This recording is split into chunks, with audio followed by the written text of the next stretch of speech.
Hello दोस्तों, स्वागत है आपका हमारे यूट्यूब चैनल कॉमिक फैन पर। चलिए दोस्तों शुरू करते हैं सुपर कमांडो ध्रुव की एक रोमांचक कॉमिक विशेषांक भूचाल। और दोस्तों, जिन्होंने अभी तक हमारे चैनल को सब्सक्राइब नहीं किया है वो हमारे चैनल को सब्सक्राइब जरूर कीजिएगा ताकि आने वाली कॉमिक्स की अपडेट आपको समय पर मिलती रहे। चलिए शुरू करते हैं ये रोमांचक कॉमिक विशेषांक।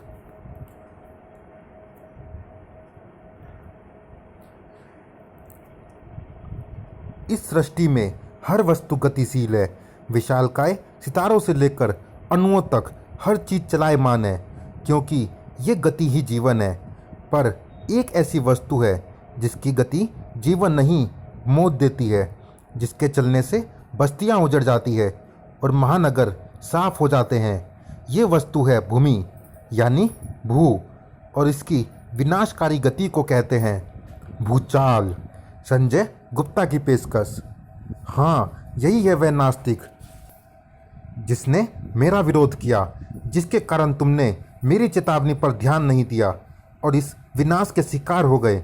लेकिन फिर भी मैं चाहता हूँ कि तुम इसको माफ़ कर दो। नहीं बापू, इसी के कारण हमारे जान माल का इतना अधिक नुकसान हुआ है। हमारी ज़िंदगी भर की कमाई से बने मकान धूल में मिल गए। इस पर भरोसा करके हमने मकानों का बीमा तक नहीं कराया था। अब हम इसको जिंदा नहीं छोड़ेंगे। धरती के मुकाबले में इंसानों का जीवन बहुत छोटा सा है। कोई भी बड़ी प्राकृतिक आपदा एक इंसानी जीवन में एक बार ही आती है और कईयों के जीवन में आती ही नहीं है। इसीलिए अपनी ज़िंदगी की भावी योजनाएं बनाते वक्त इंसान प्राकृतिक आपदाओं का ध्यान रखता ही नहीं है। हा हा हा, आप तो ऐसे सवाल पूछ रहे हैं जैसे कि आप सीबीआई में काम करते हो। पूछना ही पड़ता है बिल्डर साहब। आखिर मैं इस फ्लैट को लेने के लिए अपनी ज़िंदगी भर की कमाई लगा रहा हूँ और ऊपर से लोन भी ले रहा हूँ। वैसे आपकी ये बिल्डिंग भूकंप रोधी यानी अर्थक्वेक रेजिस्टेंट है ना? अब आप पूछेंगी भाभी जी कि ये बिल्डिंग फायर प्रूफ है ना या बार प्रूफ है ना? अजी आप ही सोचिए, ऐसी मुसीबतें आती ही कहाँ हैं। ये तो दूसरे बिल्डरों के रेट बढ़ाने के चौंचले हैं, पर हम साफ और सस्ते सौदे में यकीन रखते हैं। आपकी बात में दम है। मुझे आपका फ्लैट पसंद है। ये लीजिए चेक। धन्यवाद सूद साहब, और नया घर लेने की बधाई भी। खुश तो होना डार्लिंग, बहुत खुश। लेकिन अगर फ्लैट भूकंप रोधी होता तो मैं और भी खुश होती। अरे छोड़ो ना, चलो बापू स्वामी का आशीर्वाद लेकर आते हैं। वे आजकल राजनगर आए हुए हैं। चलो, शायद उनके आशीर्वाद से ही मेरी चिंता दूर हो जाए। बिल्डर के ऑफिस में। हाँ पार्टनर, तुमने जो कस्टमर भेजा था उससे सौदा हो गया है। हाँ हाँ, अरे हम तेरी तरह चोर थोड़े ही हैं। हाँ हाँ हाँ हाँ हाँ, तेरा कमीशन तेरे बेनामी अकाउंट में शाम तक जमा हो जाएगा। सुन, और ग्राहक कब भेज रहा है? अभी भी 37 फ्लैट खाली है। जब जब पाप बढ़ता है तब तब ईश्वर विनाश करते हैं, कभी स्वयं अवतार लेकर और कभी प्रकृति को यह काम सौंपकर। ऐसा प्रभु ने गीता में भी कहा है। और पाप बढ़ रहा है। इस नगर में पाप का पेड़ और घना हो रहा है। उसे काटो, वरना विनाश दूर नहीं है। मैं आपके पास सिर्फ यही चेतावनी देने आया हूँ।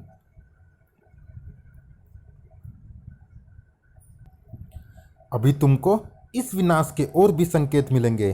पाप से उपजे प्राणी धरती पर विचरण करेंगे। निरपराधों का रक्त बहेगा, इसलिए संभल कर रहो। पाप तुमसे ही फैलता है, इसीलिए तुम ही पाप का अंत कर सकते हो। स्वामी जी तो डरा रहे हैं। मैं आज से ही 1 हफ्ते के लिए घूस लेना बंद कर दूंगा। इतना भी मत डरो जी। अच्छा, 3 दिन तक मत लेना। पाप को धीरे धीरे कम करो। बापू दंडवत। सदाचारी भव। उठो भक्तसूद, तुम अवश्य कोई शुभ सूचना लाए हो। कहो। आपके आशीर्वाद से आज मैं एक मकान का मालिक बन गया हूँ बापू। अति उत्तम। सदाचारियों के साथ हमेशा अच्छा ही होता है भक्त। सब आपका आशीर्वाद है। अब तक आपके बताए रास्ते पर चलकर ही हमने तरक्की की है। आगे भी हमारा मार्गदर्शन करते रहिएगा बापू। अवश्य। तुम जैसे सदाचारियों ने ही तो अपने पुण्यों से इस नगर को बचा रखा है, वरना ये तो कब का खंडर बन गया होता। जाओ, मेरा आशीर्वाद सदा तुम्हारे साथ है। राजनगर को सदाचारियों ने नहीं राजनगर को सदाचारियों ने ही पापियों से बचा रखा था। लीजिए पापा, आपका यह बंगला अब 10 करोड़ का हो गया है। पिछले 2 महीनों में प्रॉपर्टी के दाम 15% बढ़ गए हैं। बधाई हो। मुझको इस खबर से कोई खुशी नहीं हुई बेटे, बल्कि मुझे तो इस तरह की महंगाई बढ़ने से चिंता हो जाती है। ऐसे तो गरीब जनता अपना घर खरीदने की कभी सोच भी नहीं सकती है। खुश तो होते हैं आप भी पापा। अरे कभी कभी ऐसे ही खुश हो लिया कीजिए। पर इनके खुश होते ही तू इनके सामने आ जाती है, फिर बेचारे दुखी हो जाते हैं। यानी कि मैं मनहूस हूँ, रोती शकल है मेरी। अब मैं तेरी बात कैसे काटूँ? तू कह रही है तो ऐसा ही होगा। ये लो अपना नाश्ता और खाओ। हाँ हाँ हाँ, अब जाकर आईना देखो और बताओ कि मनहूस कौन लग रहा है। तब तक मैं अपना नाश्ता फिनिश। आँख किसने धक्का दिया मुझे? किसने? अरे आप लोग भी गिर पड़े हैं। पर कैसे? ये जरूर भूकंप का झटका था। अब ये भूकंप एकाएक कहाँ से आ गया? भगवान ने तुझको बड़े भाई से लड़ने की सजा दी है। अब तू जाकर अपनी शक्ल देख। अरे बहुत हो गई तुम दोनों की चहल। श्वेता, फटाफट कोई न्यूज़ चैनल लगा। पता नहीं इस झटके से राजनगर में कोई नुकसान हुआ है या नहीं। हर न्यूज़ चैनल पर एक ही ब्रेकिंग न्यूज़ थी। अब से कुछ देर पहले राजनगर में मध्यम तीव्रता वाले भूकंप के झटके महसूस किए गए हैं। जान माल के नुकसान की अभी कोई खबर नहीं है। रिक्टर पैमाने पर यह भूकंप 5.3 की तीव्रता का था। अब इस बारे में हम भूगर्भ शास्त्री डॉक्टर अश्विन से कुछ और जानकारी लेते हैं। Welcome doctor Ashwin. सबसे पहले तो हमारे दर्शकों को ये बताइए कि भूकंप आते क्यों हैं, और फिर ये बताइए कि इनके आने की संभावनाएं कहाँ कहाँ पर होती है। सबसे पहले तो मैं आपके न्यूज़ चैनल का धन्यवाद करता हूँ। और जहाँ तक भूकंपों की बात है तो ये धरती को बनाने वाली विशालकाय टेक्टोनिक प्लेट्स के आपस में टकराने से आता है। ये प्लेटें पृथ्वी की वे मोटी चट्टानी सतहें होती हैं जो पृथ्वी के केंद्र के लावे पर एक तरह से तैरती या हिलती रहती हैं। इन चट्टानी प्लेटों के लगातार टकराने से इन प्लेटों पर दरारें पड़ जाती हैं। इनको हम फॉल्ट कहते हैं। भूकंप आने की सबसे ज़्यादा संभावना इन फॉल्ट्स के इलाके में ही होती है, और राजनगर ऐसी ही एक फॉल्ट पर बसा हुआ है। यानी इस शहर में कभी भी एक बड़ा भूकंप आ सकता है।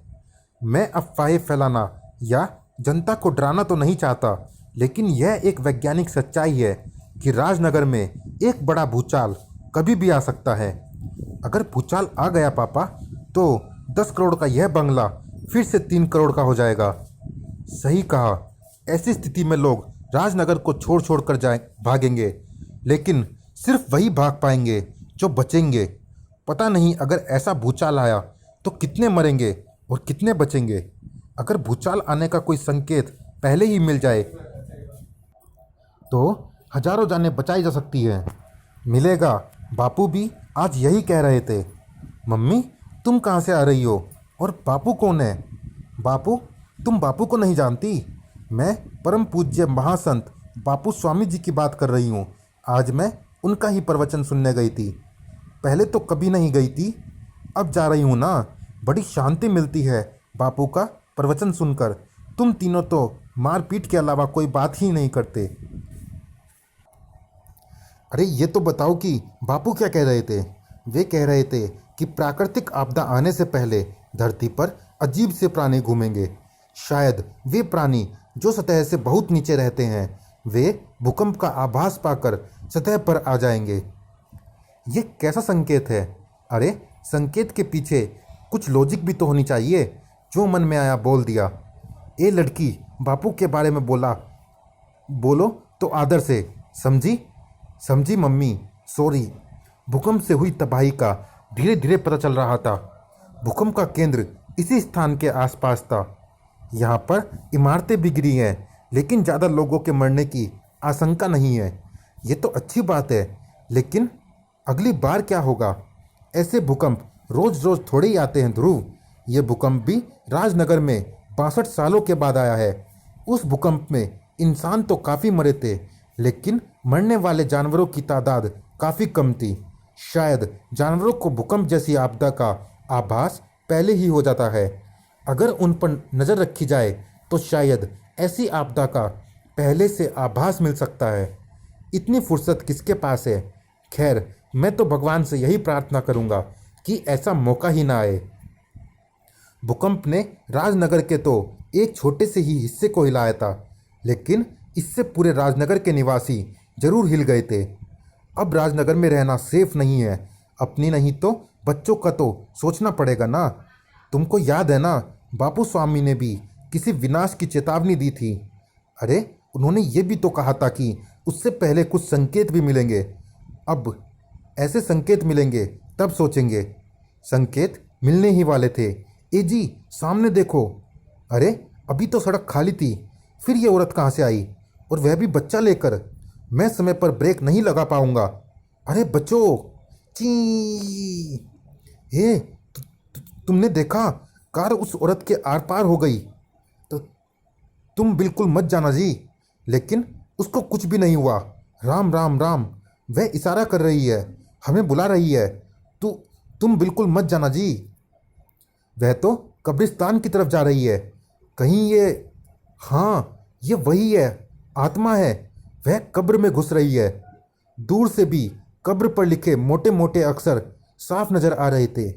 कैथरीना, और 26 मार्च 1972 को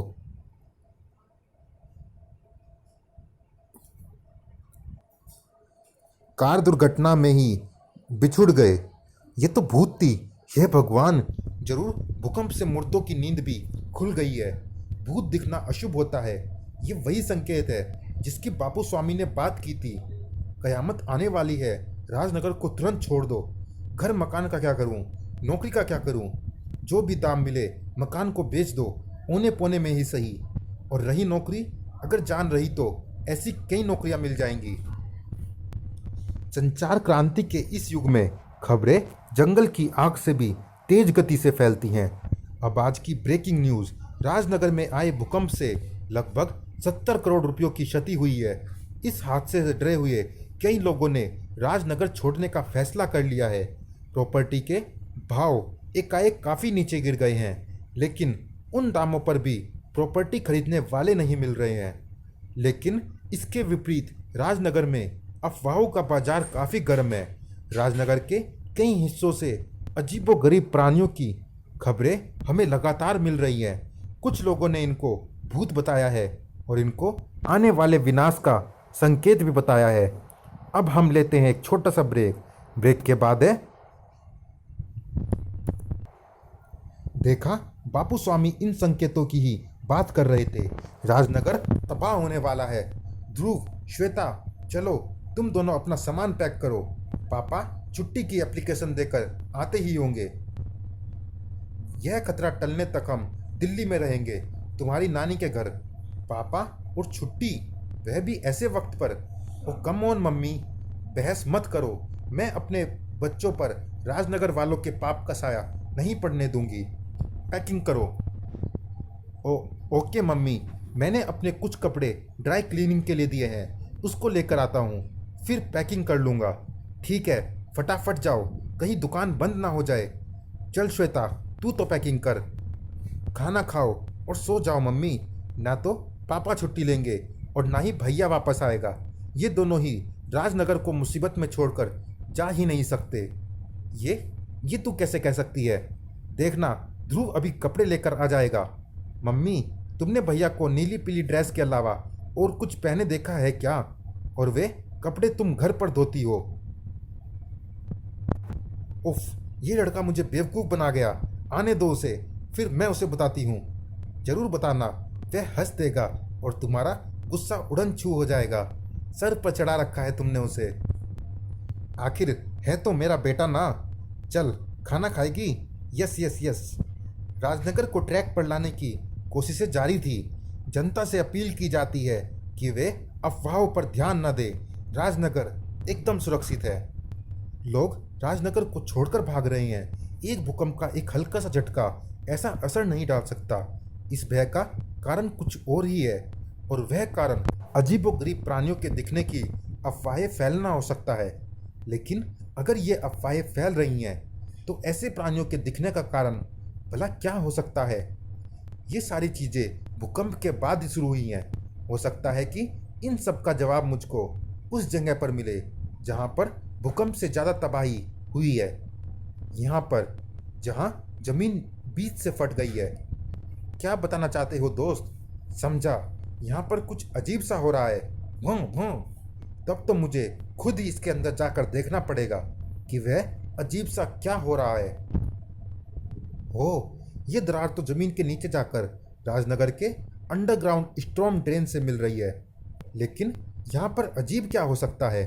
इन अंधेरी सीलन भरी सीवर लाइनों में तो सिर्फ एक ही चीज़ आती है, पानी, और वह भी तब जब तेज बारिशें होती हैं और शहर में भरे पानी को इन ड्रेनों के जरिए समुद्र तक पहुंचाना होता है। भों भों गुर्र। चुप, मैं समझ गया। उधर से आती मंद रोशनी मुझको भी नजर आ रही है।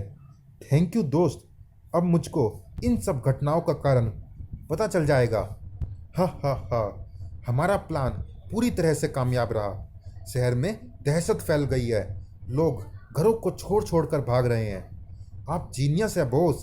पुलिस सिर पटकती रह जाएगी लेकिन इस अड्डे को ढूंढ नहीं पाएगी। अब हमारा अड्डा पूरा राजनगर होगा, क्योंकि कुछ ही दिनों बाद पूरे शहर पर सिर्फ हमारा कब्जा होगा। सिर्फ हमारा। हा हा हा, ऐसा कभी नहीं होगा कमीने, क्योंकि ध्रुव ने तुम्हारे अड्डे को ढूंढ निकाला है। अरे ये तो अब क्या हुक्म है बॉस? ये तो टीवी पर चल रही एक फिल्म है। कमरे में और भी सामान भरा हुआ है। इन्वर्टर से बिजली आ रही है। मैं तो समझ रहा था कि मैं षड्यंत्रकारियों तक पहुंच गया हूं, लेकिन स्टॉर्म ड्रेन में ये सामान लाया कौन, और ये सामान आया कहां से है? ऐसा लगता है कि ये सामान अलग अलग जगहों से इकट्ठा किया गया है, या शायद चुराया और लूटा गया है। सही समझे। कौन हो तुम लोग? हमको पहचान कर तू क्या करेगा कानून के चमचे? तूने तब तो हमको पहचाना नहीं जब हम अपने अपने गांव से रोजी कमाने इस शहर में आए थे। तूने हमको तब भी नहीं पहचाना जब मजदूरी करने के बाद मालिकों ने हमको पैसे नहीं दिए और शिकायत करने पर पुलिस ने हमको दी सिर्फ डंडों की मार। उनके आतंक से बचने के लिए हम जमीन के नीचे इन सुरंगों में रहने पर मजबूर हो गए, और तब भी नहीं पहचाना जब हम ट्रैफिक सिग्नलों पर भीख मांगने के लिए मजबूर हो गए। आज जब इतने सालों के दुख के बाद ये भूचाल आया तो हमको अमीरों के घर से ये सामान लूटने का मौका मिला। जिंदगी में जब पहली बार हमने खुशी का मुंह देखा है, तब तू हमको पहचानने आ गया।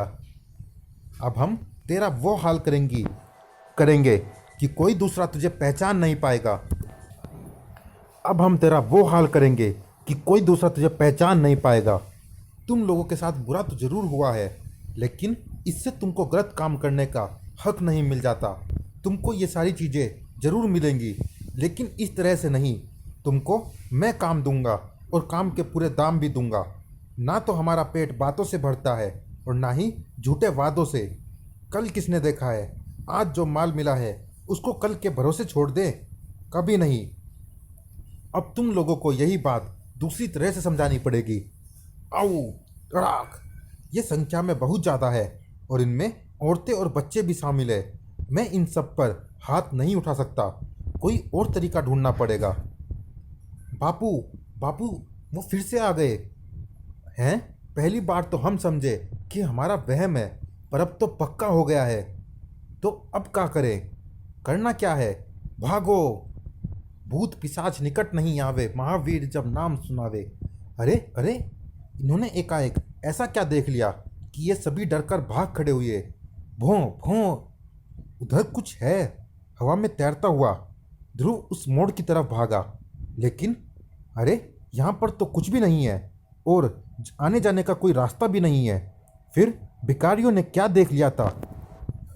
कहीं वे अजीब आकृतियाँ सचमुच यहीं से तो नहीं आ रही है जिनकी वजह से राजनगर में भय फैला हुआ है? मुझे इसकी पूरी जांच पड़ताल करनी होगी। लेकिन जांच पड़ताल करने का मौका ध्रुव को नहीं मिल पाया। ओह, ये तो भूचाल का एक और झटका है। गड़ गड़ गड़ गड़ गड़। चलो दोस्त, हमको भी यहाँ से बाहर निकलना पड़ेगा। उफ, बाल बाल बचे, वरना यहीं पर हमारी कब्र बन जाती। इस रास्ते के साथ साथ हमारा जांच पड़ताल करने का रास्ता भी बंद हो गया है। अब इन रहस्यमय घटनाओं की तह तक कैसे पहुंचा जा सकता है?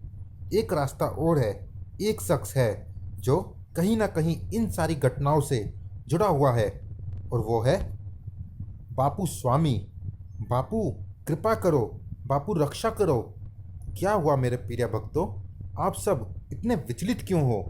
हम बर्बाद हो गए बापू, हमारी सारी जमा पूंजी चली गई। शांत हो जाओ भक्तों, शांत हो जाओ। मुझे अपनी पीड़ा विस्तार से बताओ। भूचाल ने हमको बर्बाद कर दिया। सारी जिंदगी की कमाई से हमने जो मकान खरीदे थे वे भूकंप से ढह गए, और बचा हुआ सामान चोर चुरा ले गए। हम कल तक धनी हुआ करते थे बापू, पर आज हमारे बच्चे दाने दाने को मोहताज है। मैंने तो परसों ही फ्लैट खरीदा था बापू, अभी तो मैं उसमें रहने भी नहीं जा पाया था। मैं तो कहीं का नहीं रहा। पाप होगा तो उसका दंड तो मिलेगा ही भक्तों। मैंने तो आप सबको पहले ही सचेत किया था। अब आप मुझसे क्या चाहते हैं? हमको बर्बादी से बचा लीजिए बापू। हमारी जमा पूंजी हमको वापस मिल जाए तो हम जी जाएंगे। इसका तो सीधा सा हल है भक्तों, अपने अपने मकानों को बेच दो, धन वापस आ जाएगा। भूचाल के कारण जमीनों और प्रॉपर्टी के भाव एकदम नीचे गिर गए हैं बापू, और उस मूल्य पर भी कोई उसे खरीदने को तैयार नहीं है। तब तो आप सबकी समस्या का हल खोजना ही पड़ेगा, क्योंकि ऐसी विपदा तो लगातार आती ही रहेंगी। मैं अभी अपने एक ऐसे भक्त को बुलाता हूँ जो आपकी सहायता कर सकता है, और ये है मेरे वे भक्त, इस शहर के जाने माने बिल्डर और प्रॉपर्टी डीलर श्रीमान BM। आदेश करे बापू, इस बार आदेश नहीं प्रार्थना है भक्त, हमारे भक्तों की मदद करो। इनके भवनों और भूखंडों को खरीद लो। ये क्या कह रहे हैं बापू? इनको आबाद करने के चक्कर में मैं बर्बाद हो जाऊंगा। बर्बादी सत्कर्मों से नहीं, दुष्कर्मों से आती है भक्त। तुम्हारे सत्कर्म तुमको और तुम्हारे नगर को उन्नति देंगे। पर बापू, मैं इतने भूखंडों मतलब प्रॉपर्टी का करूँगा क्या? मेरा काम तो प्रॉपर्टी को खरीद कर बेचना है। ऐसे माहौल में मैं प्रॉपर्टी को बेचूंगा कैसे?